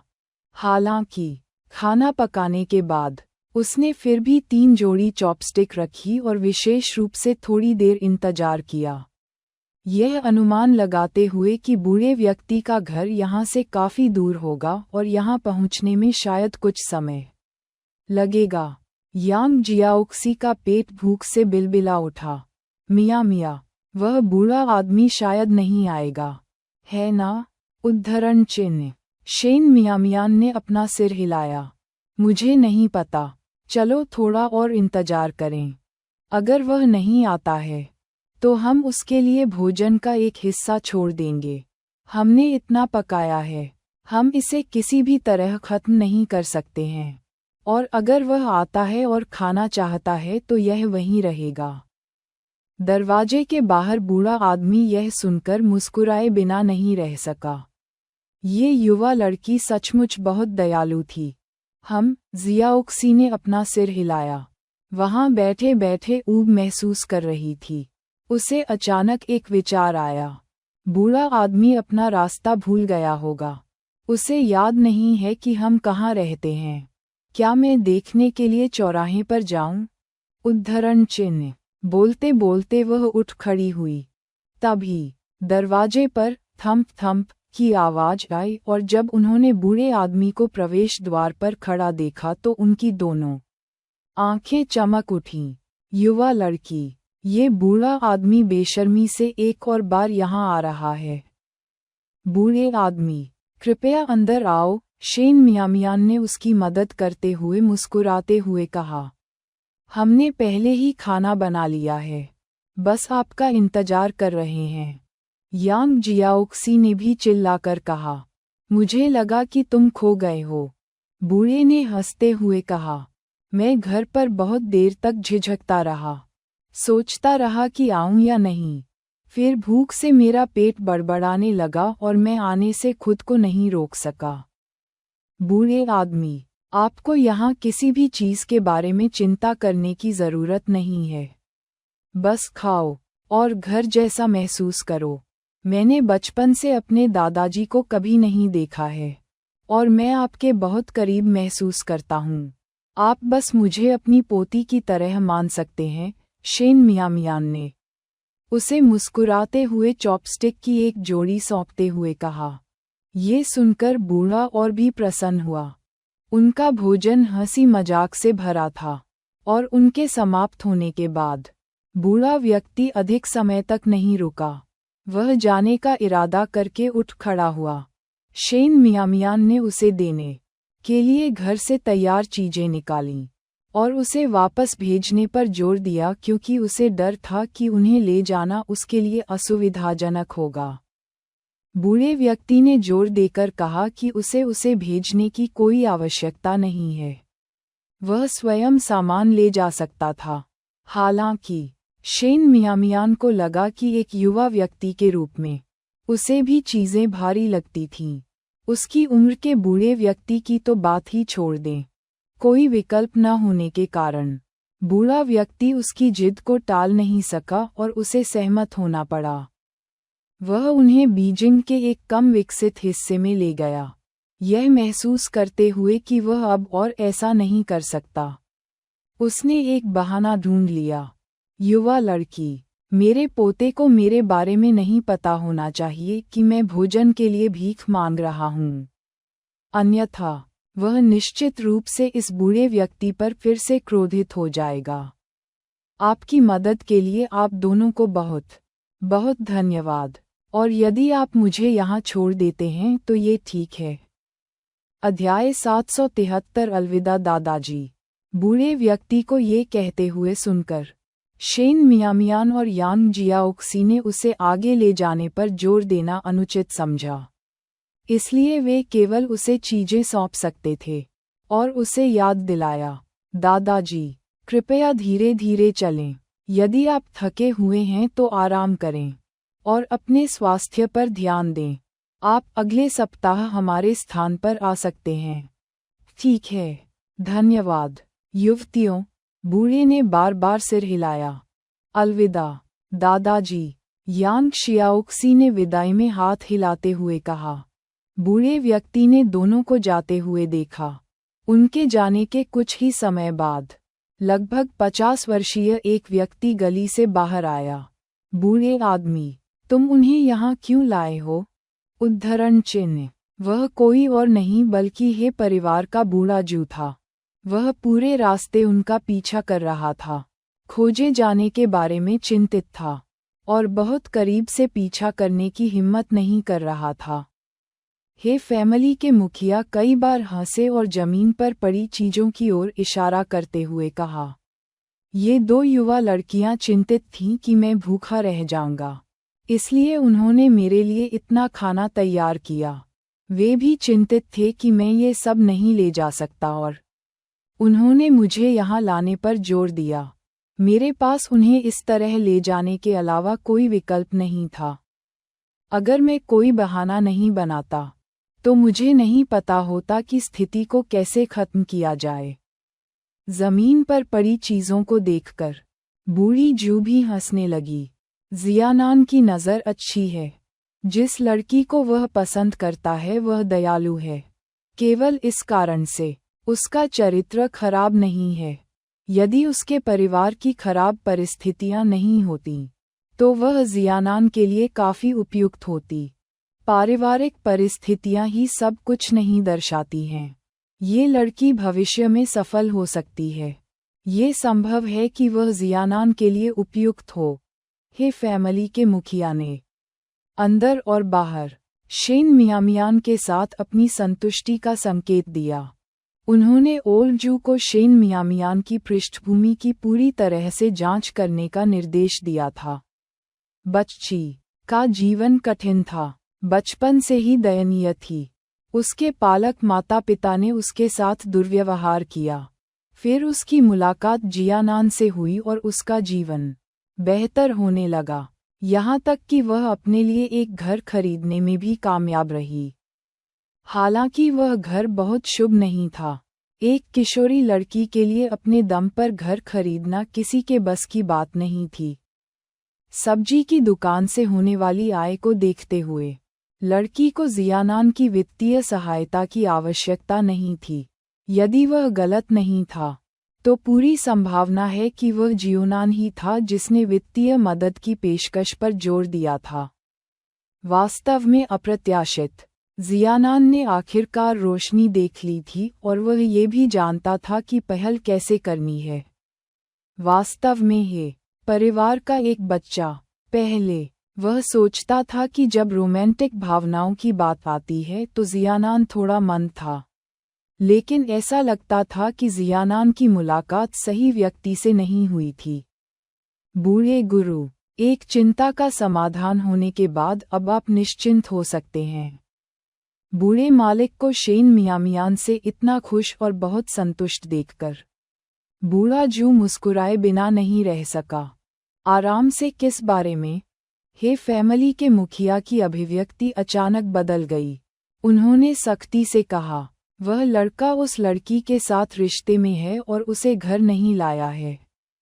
अगर मैं, इस बूढ़े आदमी ने कुछ रणनीति का सहारा नहीं लिया होता तो कौन जानता है कि मैं अपनी भावी पोती से कब मिलता। वह किसी के साथ रिश्ते में है और फिर भी उसने इसे परिवार से छुपा कर रखा है। इसे फू हुआ से छिपाना एक बात थी, लेकिन उससे छिपाना भी एक बात थी। बूढ़े मास्टर, मुझे लगता है कि यह पूरी तरह से जियानान की गलती नहीं है। उसे डर होना चाहिए कि आप दोनों सहमत नहीं होंगे। ओल्ड जू ने अनुमान लगाया। क्या मैं इतना झगड़ालू बूढ़ा आदमी हूँ? हे परिवार के मुखिया ने व्यंग्यपूर्वक कहा। स्थिति को देखते हुए उस लड़की के स्नातक होने से पहले जियानान उसे घर लाने की योजना नहीं बनाएगा। इस दर पर मुझे पोते को गोद लेने में कई साल लग जाएंगे। वह अभी भी विश्वविद्यालय में है। ओल्ड जू ने धीरे से उसे याद दिलाया। हे फैमिली के मुखिया ने कुछ हद तक निराश होकर कहा, चलो चलें, आइए घर पर इस पर चर्चा करें। ये सुनकर बूढ़े जू ने जल्दी से जमीन से चीजें उठा लीं। हे परिवार के मुखिया ने वस्तुओं को देखा और उनका मूड फिर से हल्का हो गया। यह मेरी पोती के खाना पकाने का स्वाद पहले से लेने जैसा है। अध्याय 774। क्या मैं, एक बूढ़ा आदमी, किसी को खाने जा रहा हूँ? जैसे ही वे घर के प्रवेश द्वार पर पहुँचे, उन्होंने गेट पर एक कार खड़ी देखी। बूढ़ी जू की आंखें चमक उठीं। जियानान यहाँ है, दादाजी, उन्होंने गुर्राते हुए कहा। ये बदबूदार लड़का, इसे अभी भी याद है कि इसके एक दादा हैं। गेट खुला था और जैसे ही वे अंदर दाखिल हुए, उन्होंने देखा कि हे नान सोफे पर बैठकर अखबार पढ़ रहा था। उन्हें सुनकर उसने कागज नीचे रख दिया, उसकी ओर देखा, बूढ़े जू के हाथ में मौजूद बैग पर एक नज़र डाली और फिर खड़ा होकर चिल्लाया, दादाजी, अंकल जू, दादाजी। उन्होंने उनकी ओर देखा, तो तुम अब भी जानते हो कि मैं तुम्हारा दादा हूँ? बूढ़े जू ने हंसते हुए कहा। बूढ़े मास्टर को तुम्हारी याद आती है। वह सिर्फ ये कह रहा था कि जब से तुम आखिरी बार उनसे मिलने आए थे, 1 सप्ताह से अधिक समय हो गया है। बोलने के बाद वह अपना सामान लेकर रसोई में चला गया। मैं हाल ही में काफ़ी व्यस्त हूँ, उन्होंने नान ने उदासीनता से कहा। दादाजी, उन्होंने फिर से खर्राटा लिया और फिर सोफे पर बैठ गए। वह नान भी बैठने के लिए नीचे झुका और लापरवाही से 2 गिलास पानी डाला। ओल्ड जू को रसोई से निकलते देखकर हे नान ने जानबूझकर पूछा, क्या बटलर छुट्टी पर है? अब आप दोनों व्यक्तिगत रूप से किराने की खरीदारी क्यों कर रहे हैं? उद्धरण चिन्ह। बूढ़े जू ने सहजता से दादाजी हे की ओर देखा। कई वर्षों तक दादाजी के साथ रहने के कारण उन्हें झूठ बोलने की आदत नहीं थी। दादाजी की आंखें चमक उठीं। मैंने उसे 1 दिन की छुट्टी दे दी। हे नान ने सिर हिलाया और फिर अप्रत्याशित रूप से कहा, आपके द्वारा खरीदे गए नूडल्स 1 सप्ताह के लिए पर्याप्त हैं। मुझे लगा कि वह 1 सप्ताह की छुट्टी ले रही है। 1 सप्ताह तक खाओ, दादाजी, उन्होंने कहा। हाल ही में मुझे अच्छी भूख लगी है। जियाक्सू और मैं इसे अधिकतम 2 दिनों में खत्म कर सकते हैं। स्वस्थ भूख होना अच्छी बात है, हे नान ने गंभीरता से सिर हिलाया। दादाजी, उन्होंने ठंडे स्वर में कहा। कुछ दिन पहले जियाओहुआ आया था और कहा था कि आप किसी को देख रहे हैं और यहाँ तक कि एक विश्वविद्यालय के छात्र को प्रायोजित भी कर रहे हैं। उद्धरण चिन्ह। हम। हे नान ने स्वीकृति में सिर हिलाया। दादाजी का चेहरा उदास हो गया। डेटिंग जैसी महत्वपूर्ण बात और आप मुझे नहीं बताते। क्या मैं आपकी नज़रों में आपके दादा के रूप में मौजूद हूँ? उद्धरण चिन्ह। अब मैं उसे आपसे मिलवाने की स्थिति में नहीं हूँ, हे नान ने समझाया। असुविधा क्या है? दादाजी ने क्रोध से घूर कर कहा। क्या मैं एक बूढ़ा आदमी ऐसा लग रहा हूँ जैसे मैं उसे खा जाऊंगा? उद्धरण चिन्ह। हे नान ने गंभीरता से कहा। वह अभी तक तैयार नहीं है और आप जानते हैं कि मेरी माँ कैसी हैं। अगर वे अभी मिलते हैं तो यह अच्छी बात नहीं होगी। समय सही नहीं है दादाजी। वह 2 बार क्रोधित हुए। थोड़ा नर्म होते हुए बोले, अगर उसे घर लाना वास्तव में असुविधाजनक है तो उसे मत लाओ। उद्धरण चिन्ह। विषय बदलते हुए उन्होंने कहा, चूंकि अपनी प्रेमिका को लाना सुविधाजनक नहीं है, इसलिए उस छात्र को लाओ जिसे आप मेरे देखने के लिए प्रायोजित कर रहे हैं। मैंने सुना है कि लड़की ने प्रांत में प्रथम स्थान प्राप्त किया है। मैं देखना चाहता हूं कि किस तरह की लड़की ऐसे परिणाम प्राप्त कर सकती है। हे नान एक पल के लिए चुप हो गया, फिर बोला, मुझे इस पर उसकी राय पूछनी होगी। हम। दादाजी इस बार आश्चर्यजनक रूप से सहज थे और उन्होंने विशेष रूप से निर्देश दिया, जब समय हो तो लड़की को सीधे यहाँ ले आएं। जियाओहुआ को पहले से न बताएं। दादाजी वह फू हुआ के स्वभाव को जानते थे। वह शेन मियामियान को पसंद नहीं करती थी और अगर दोनों मिलते तो वह शायद अच्छा चेहरा नहीं दिखाती। माहौल निश्चित रूप से कलहपूर्ण होगा, इसलिए उसे सूचित न करना ही बेहतर होगा। हम।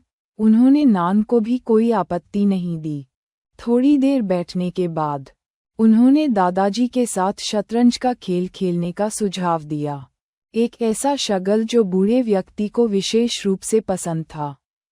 लेकिन दादाजी वह इतने लंबे समय से चल रहे थे और अभी अभी घर लौटे थे, इसलिए उनके पास शतरंज के लिए मुश्किल से ही ऊर्जा थी। उसने हे नान को तिरस्कारपूर्ण दृष्टि से देखा।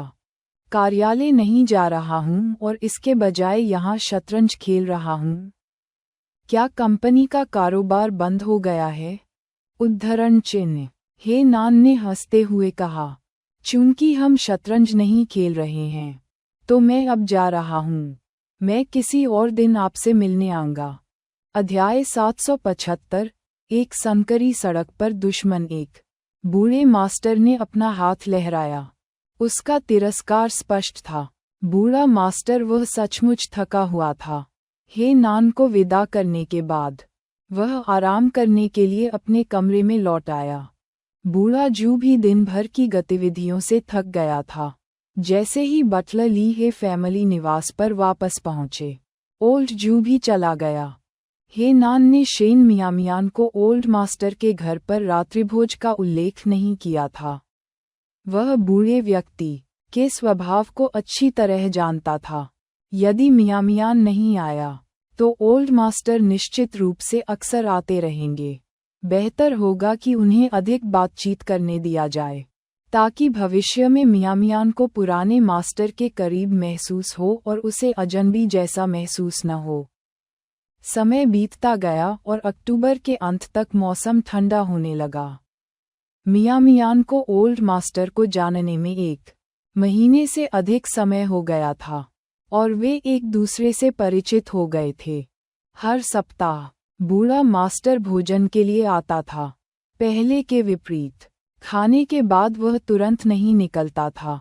वह 1 या 2 घंटे तक शेन मियामियान के साथ बैठते थे और बातचीत करते थे, फिर एक सैनिक के रूप में अपने अनुभवों को याद करते थे। अक्सर अपने पोते के बचपन की कहानियां सुनाते थे। शेन मियामियान और यांग जियाओक्सी दोनों को उनकी कहानियां सुनने में मजा आया। ओल्ड मास्टर एक स्वाभाविक कहानीकार थे। जिसके कारण अक्सर वे तीनों हंसने लगते थे। चिंतित थे कि सर्द मौसम में उन्हें सर्दी लग सकती है। शेन मियामियान ने ओल्ड मास्टर के लिए एक सैन्य कोट खरीदा, जबकि यांग शियाओक्सी ने उनके लिए एक स्कार्फ बुना। बूढ़ा मास्टर बहुत संतुष्ट था। एक और रविवार को, हमेशा की तरह, वे ओल्ड मास्टर को घर ले गए, लेकिन रास्ते में अप्रत्याशित रूप से चेंग फियांग और चेंग जिनिंग से मुलाकात हुई। सभी को आश्चर्य हुआ। चेंग फियांग का घर लियू डोंग के घर के ठीक सामने था। अजीब बात है कि इतने लंबे समय तक उनका एक दूसरे से आमना सामना ही नहीं हुआ था।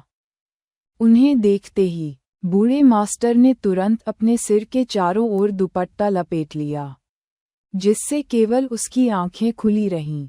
चेंग फियांग और चेंग जिनिंग ने उस पर ज्यादा ध्यान नहीं दिया। उनकी निगाहें संदेह से भरी हुई शेन मियामियान और यांग जियाओक्सी पर टिकी थीं।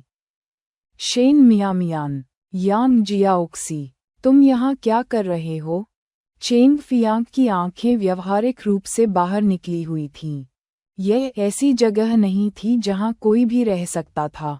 यहाँ के घर क्षेत्र के बाहर के लोगों को किराए पर नहीं दिए जाते थे, न ही उन्हें बेचे जाते थे। हालांकि चेंग जिनिंग ने जैसे ही उन्हें देखा, उसने कुछ अनुमान लगाया। उसकी आंखें गुस्से से लाल हो रही थीं। उसने शेन मियामियान की ओर इशारा करते हुए कहा, शेन मियामियान, मुझे बताओ, क्या हेनान ने ये जगह तुम्हारे लिए किराए पर ली थी? उद्धरण चिन्ह। इससे पहले कि मियामियान जवाब दे पाता, यांग जियाओक्सी ने जवाब दिया, तुम्हें इससे क्या मतलब?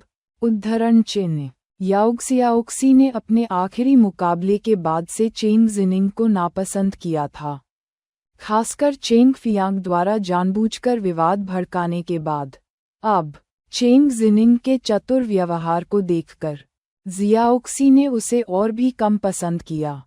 मैं शेन मियामियान से बात कर रहा था, आप इससे दूर रहें, चेंग जिनिंग ने यांग जियाओक्सी को नज़रअंदाज करते हुए कहा। शेन मियामियान, मुझे बताओ, क्या ये सच है? उद्धरण चिन्ह। आप गलत नहीं हैं, शेन मियामियान ने शांति से स्वीकार किया। इस जगह की व्यवस्था वास्तव में बिग ब्रदर हे द्वारा की गई थी। इसे किराए पर लिया गया था या खरीदा गया था, इस बारे में वह निश्चित नहीं थी। आप, चेंग जिनिंग गुस्से से रोने के करीब थी। तुम बेशर्म औरत हो, तुम्हें हेनान से क्यों चिपकना है? उद्धरण चिन्ह। शेन मियामियान, उद्धरण चिन्ह ... उद्धरण चिन्ह। उसने असहायता से कंधे उचकाए। मिस चेंग, मैं अभी व्यस्त हूँ और आपके छोटे गुस्से से निपटने के लिए मेरे पास समय नहीं है। बोलने के बाद उसने ओल्ड मास्टर के साथ जाने की कोशिश की, लेकिन चेंग जिनिंग ने उसे पकड़ लिया। शेन मियामियान, मैंने नहीं कहा कि तुम जा सकते हो। क्या तुम दूर जाने की हिम्मत करते हो? उद्धरण चिन्ह। यांग जियाओक्सी ने उसे दूर धकेल दिया। मिस चेंग, क्या आप धूर्त की तरह व्यवहार करना बंद कर सकती हैं? बिग ब्रदर वह आपको पसंद नहीं करता है, फिर भी आप उससे चिपके रहने की जिद करती हैं, और अब आप यहाँ तमाशा बना रही हैं। क्या आप शर्मिंदा नहीं हैं? उद्धरण चिन्ह।